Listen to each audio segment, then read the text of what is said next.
Les députés réunis en session plénière ce 28 décembre ont adopté la loi de finances, gestion 2022.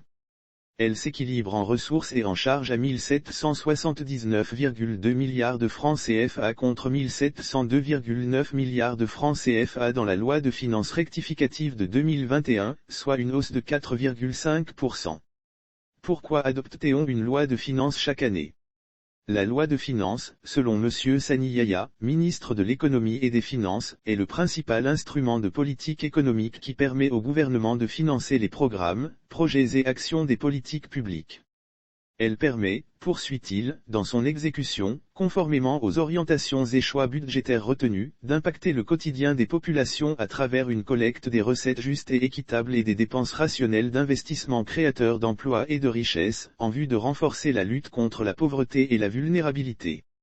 En effet, la loi de finances de l'année, selon la loi organique numéro 2014-013 relative à la loi de finances, prévoit et autorise, pour chaque année civile, l'ensemble des ressources et des charges de l'État.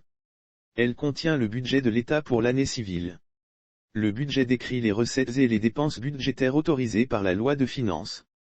Il est à noter que d'une manière générale, le budget, exercice 2022, met en évidence une maîtrise des charges de fonctionnement et un renforcement de la soutenabilité de l'endettement public.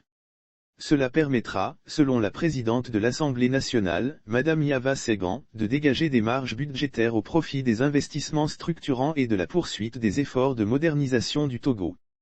En somme, les lois de finances déterminent la nature, le montant et l'application des ressources et des charges de l'État ainsi que l'équilibre budgétaire et financier qui en résulte, compte tenu de la situation et des objectifs macroéconomiques de l'État et des obligations du pacte de convergence, de stabilité, de croissance et de solidarité de l'Union économique et monétaire de l'Ouest africain.